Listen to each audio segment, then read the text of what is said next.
কিরে, মন খারাপ করে বসে আছিস কেন? শরীর খারাপ করছে নাকি?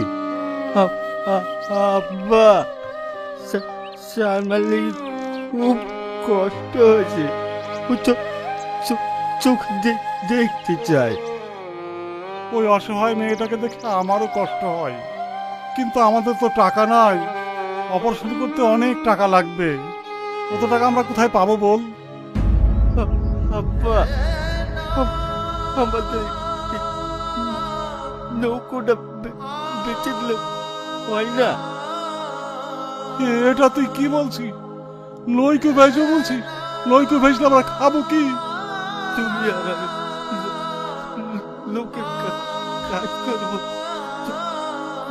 দয়া করে সালমান চোখটা ভালো করে দাও না।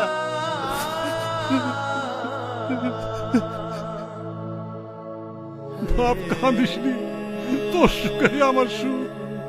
যা, গণেশ মাঝিকে খবর দেখা, সালমার চোখ ভালো করার লেগে লইকে আমি বেঁচে দিব। সামাদ ভাই, সালমান বিয়ে হয়েছে ওই কলকাতার বাবুর সাথে। কি? তুমি মিথ্যে কথা বলছি? আমি জানি তুমি বিশ্বাস করবে না, তুমি চোখ দেখবে তো আসো। সালমা, সালমা,